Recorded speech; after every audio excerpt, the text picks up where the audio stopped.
Kakapunta ka na ba ng Banawe?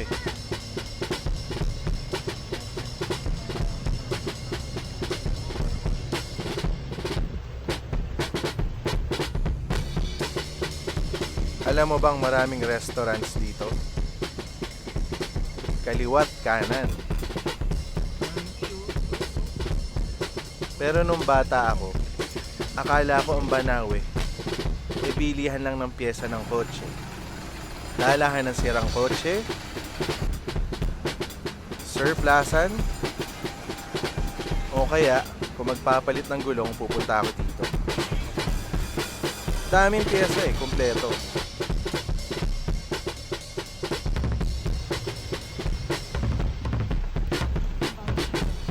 Late ko na nalaman na maraming restaurants dito. Hindi lang Chinese. Ngayon meron ng Korean, may Japanese, may Filipino. Food destination siya. Ba't ngayon ko lang nalaman? Pero hindi pa huli. Yan ang paborito namin lumpiaan. Naamoy ko mula sa labas.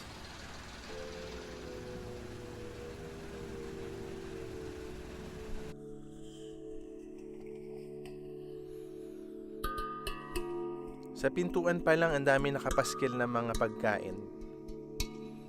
Ang tumatak agad sa akin doon kiampong. Pero hindi ko siya na-order. Na-order ko na dati yun. Okay naman. Ito ang mga specialty nila.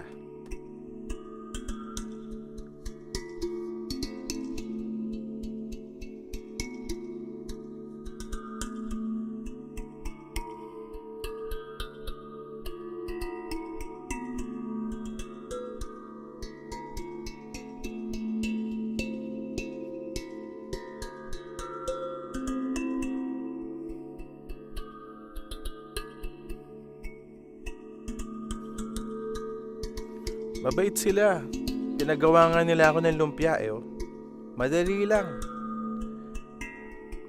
Natutunan ko agad. Biro lang. Pareho lang kaming skinhead. Si kuya, maingat. Naka-gloves, naka-mask.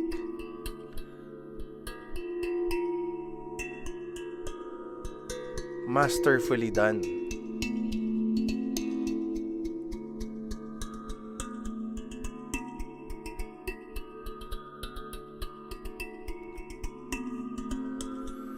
Walang dine-in. Ang daming ang take-out oh. Sumabenta. Ngayon, hindi kalayuan, lumipat kami, nag-take-out din kami sa kabila. Sa kanto ng Samat at Banawe. Dito sa Fong Wei Wu. Authentic Taiwanese restaurant.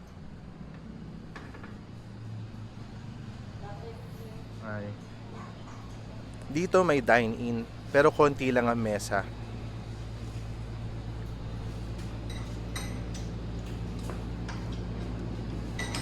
Sa estante nila, ang dami ng lutong pagkain. Okay, nakakagutom lahat. Okay. Pero hindi lahat nasa estante. Meron ding mga nasa menu na pwede mong orderin.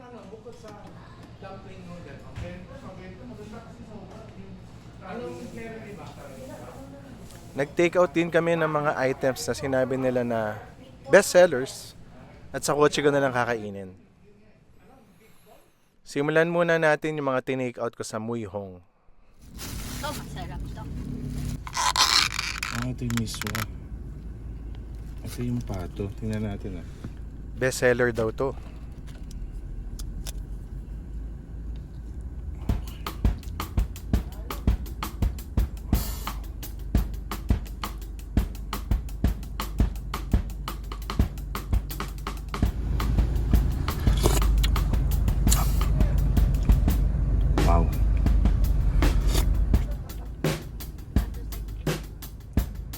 So, alam mo yung strong Chinese na herbs. Yung medyo earthy. Medyo lasang kahoy. Sarap. Yun yung mga black ano nila Mga black chicken, gano'n. Ito yung lasa niya. Tapos miswa. Ito daw yung best seller. Wow. Comforting siya. Lalo na bagay umuulan. Ang sarap. Sabaw pa lang ako tsaka miswa. Panalo na. Kumuha tayo ng manok ah. Hindi pala ito manok, pato. Parang ano eh, falls off the bone eh. Sobrang lambot, mukhang matagal na pinakuluan. Kaya lasang lasa sa sabaw yung pato. Natin ah. Walang matapang na lasa dito sa soup na to. Mild lang Wow. siya. Yung duck ang event. Sarap. Natatanggal nga sa buto yung laman.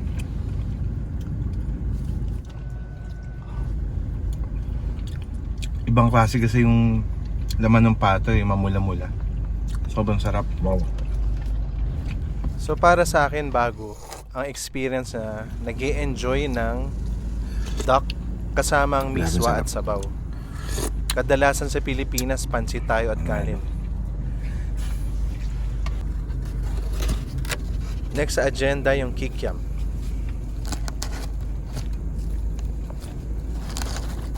Magandang klase. Punong-puno siya. Hindi siya buhaghag. Wow.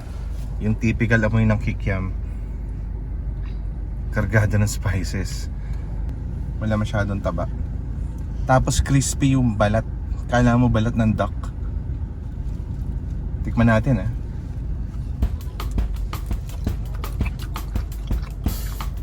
Panalo. Grabe.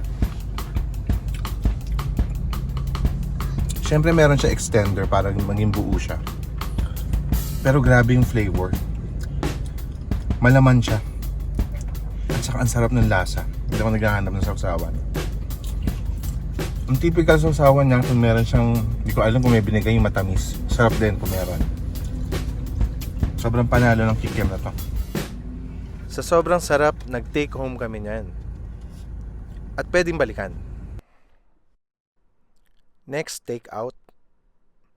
Dito ata sila kilala eh. Amoy Lumpia.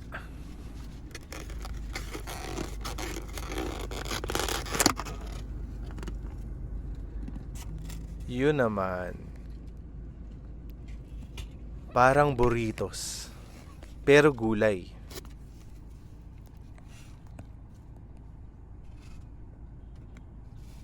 Mukhang masarap.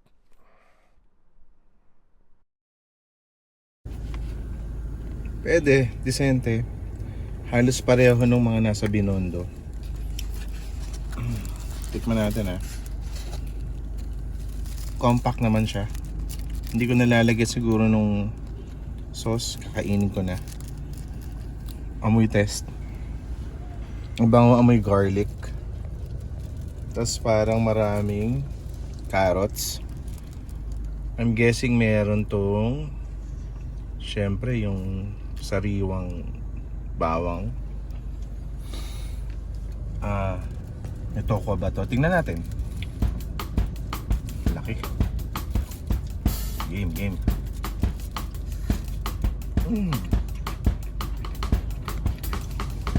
Wow.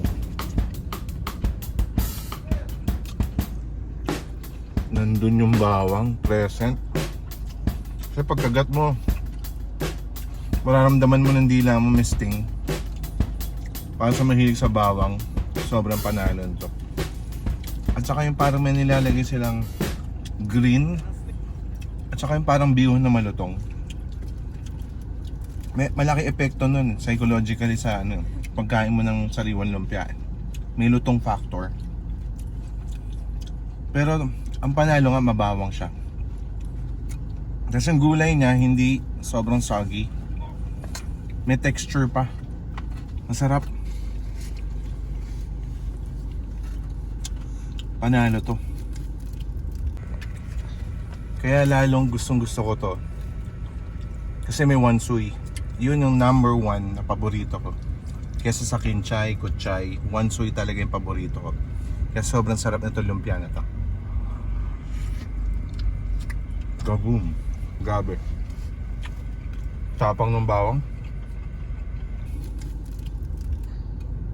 Yun o. Yun ang tamang pagkain ito. Amoy muna. Corny. Yun. Amoy lumpia. Nag-uwi rin kami niyan. Panalo. Okay, next natikman natin yung tinake out namin doon sa may Taiwanese restaurant. Sausage muna tayo. Tingnan natin tong pork sausage ng Fong Wei Wu. Siyempre amoy muna. Yun. Walang amoy. Pero tingnan natin yung lasa. Concentrate. Pikit. Pag pikit ko, asawa ko naisip ko eh. Tapos dumating yung lasa. Ibang iba. Kasi sa unang kagat mo wala agad lasa. Pag ginuya mo ng ginuya, lalabas yung alat. Tapos ibang iba yung spice. Hindi siya katulad ng Chinese sausage na nabibili natin na pansahog. Hindi siya katulad nung Kikiam. Sobrang unique na to. Kasi Taiwanese ano to eh. Taiwanese pork sausage sabi ni ate. Ibang iba nga. One of their best sellers to. Siguradong pasok na pasok to kaulam ng kanin o kaya ng kahit anong noodles.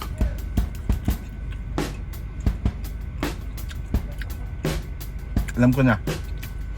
Ang closest na pwede ko i-describe dito yung pork jerky. Alam niyo yung kwadradong pork jerky? Yung nabibili sa mga Chinese mga stores. Ganun yung lasa niya.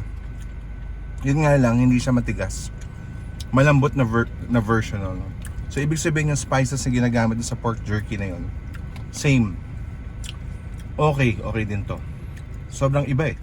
Ganun naman ako. Basta iba yung lasa, okay sa akin. So okay to. So ito yung sabaw ng pork maki nila.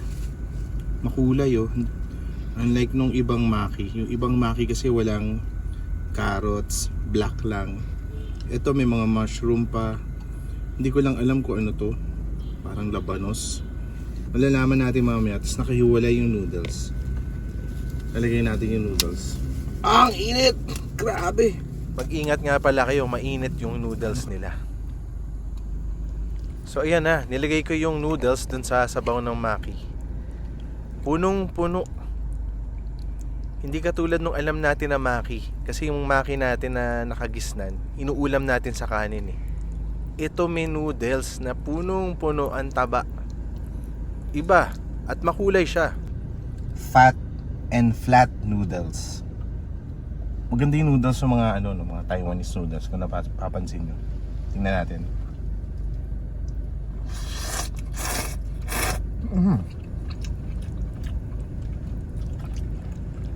Okay.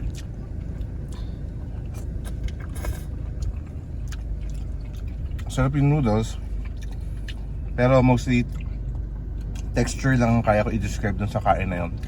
Actually, malakanin yung lasa kasi neutral. Pero ang taba ng pakiramdam sa bibig. Yun.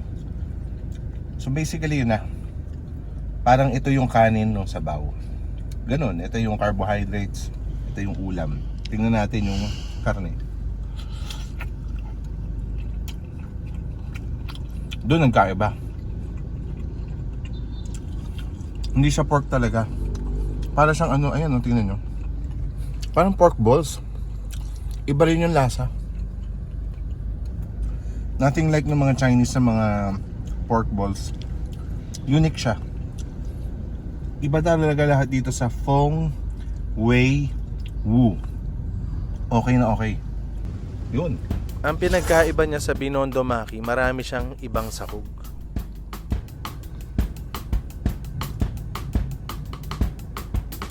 Game. Ito na yung main event. Alam nyo kung bakit? Kasi pagpasok nyo sa loob, meron siyang hiwalay na poster. Nice.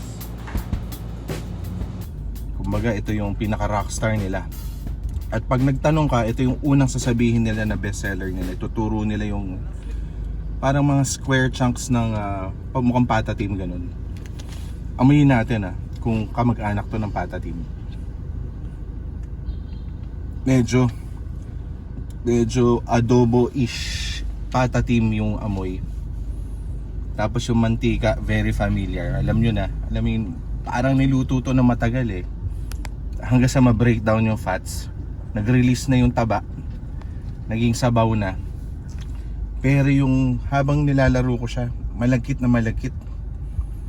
Parang kailangan ko ata i-experience yun Sorry na, meron naman ako maintenance meds, pero fa-fight ko na to. Alam ko masarap to kasama kanin, pero dito ko na sa Maki siya ipapares ngayon. Medyo kinabahan ako. Fight na to. Game.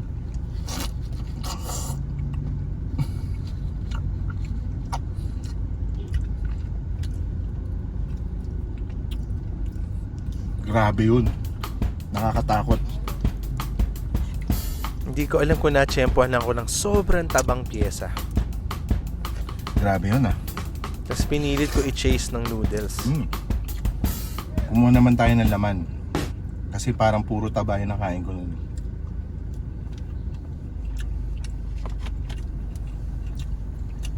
Alam mo, sa totoo lang, parang siyang patatim. Hindi naman ako eksperto, pero parang patatim Kasi soy based din. Hindi lang nga siya pata. Pero tiyak patay ka pag nakarami ka nito. Pag nandito ka sa Fong Wei Wu, ang order mo yung mga ulam Kasi makikita mo luto na Pang ilang punta na namin dito, parati namang ino-order namin yung, kumbaga ang treatment mo, pumunta ka sa karinderya. Ganon.